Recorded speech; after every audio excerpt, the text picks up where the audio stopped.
नमस्कार. आज चैत्र कृष्ण दशमी. आज आपण संत सोयराबाई यांचा एक अभंग बघणार आहोत. अवघा रंग एक झाला, रंगी रंगला श्रीरंग. मी तू पण गेले वाया, पाहता पंढरीच्या राया. नाही भेदाचे ते काम, पळोनी गेले काम क्रोध. देही असोनी तू विदेही, सदा समाधीस्थ पाही. पाहते पाहणे गेले दुरी, म्हणे चोख्याची महारी. संत चोखामेळाची त्याच्या इतकीच परमार्थात अधिकारी असलेली पत्नी सोयराबाईंचा हा अभंग आहे. अशिक्षित असलेली ही चोखियाची महारी आपल्या परमोच्च सुखानुभवाविषयी बोलते आहे. अनन्य भक्त म्हणून ती थोर आहेच, पण चोखोबांच्या बरोबर ज्ञानेश्वर नामदेवांसारख्या संतजनांच्या मुखातून उच्चारलेले गेलेले नाम आणि अनुभूतीचे अनुभव ऐकून ती देहभाव विसरते. वासना उरत नाही, भेदाभेद राहत नाही. अंतःकरण शुद्ध होऊन विटाळाचे जाळे विठ्ठल नामाने तुटून जाते आणि चौदेहाची दोरीही तुटते. आत्मा शुद्ध बुद्ध निर्मळ असल्याचे जाणवल्यावर देहाची विटाळ कसा राहील? देहबुद्धी घालविल्यावर तोही प्रश्न राहत नाही. तिला श्रीरंग आणि स्वतः यातील भेद मिटलेला अनुभव आला. निश्चल शाश्वत अशा भगवंताचा प्रत्यक्ष अनुभव तिला आल्याचे ती बोलून दाखवू लागली. सर्व रंग मिटले, फक्त एकच रंग झाला, तो म्हणजे श्रीरंगाचा रंग. त्याच्या रंगात ती रंगून गेली. मी कोण हा प्रश्नही राहिला नाही. सारासार विचार केल्यावर परब्रह्म हेच एकटे असल्याचे जाणवले.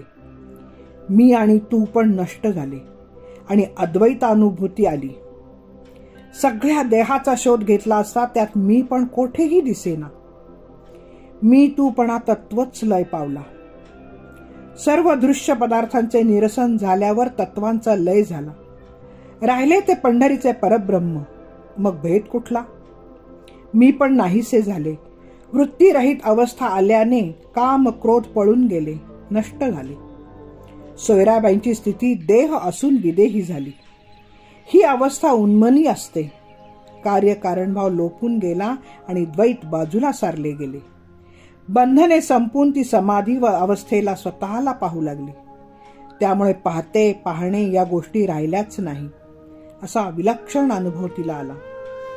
स्वस्वरूपाचा हा यथार्थ विचार आश्चर्यकारक आहे. अवघा रंग एक झाला म्हणणाऱ्या या स्त्रीला केवढा विलक्षण अनुभव आल्याचे आपल्याला जाणवते. या अखिल ब्रह्मांडात अंतर्बाह्य एकच एक ब्रह्मतत्व भरून राहिलेले आहे. यालाच सोयराबाई श्रीरंग म्हणते. त्याच्या वाचून काहीच नाही असे तिला अंतरातून जाणवते.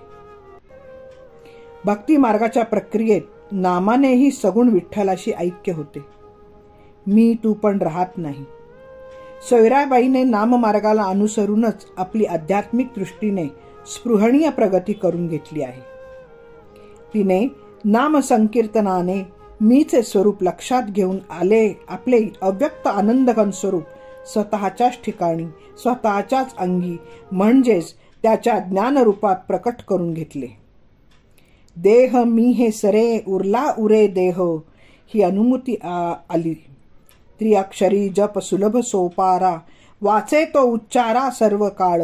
जयाची ये वाचे विठ्ठलाचे नाम, तयाचा तो जन्म सफळची. किंवा सदा सर्व काळ नामाचा छंद, रामकृष्ण गोविंद जपे सदा. असे हे साधनाचे एकमेव सार नामस्वरूपाच्या अनुस्मरणात घेत राहिल्याने तिला श्रीरंगाचा प्रसाद मिळाला. प्रभूचा प्रिय संकेत मिळाला. त्याच्या स्वरूपाच्या अनुसंधानात नाम घेत राहिल्याने प्रभूची कृपा होऊन सोयराबाईला दिव्य स्वरूपाचा असा साक्षात्कार झाला. त्याच्या दिव्य प्रेम सुखाचा अनुभव ती व्यक्त करू लागली. तोच हा अवघा रंग एक झाला, रंगी रंगला श्रीरंग. सोयराबाईंच्या चरणी अनंत प्रणाम. तुकाराम महाराजांच्या शब्दात, राम म्हणता तरे जाणता नेणता, हो का यती भलता कुलहीन. नमस्कार. वाचक सौभाग्यवती पल्लवी कुलकर्णी. धन्यवाद.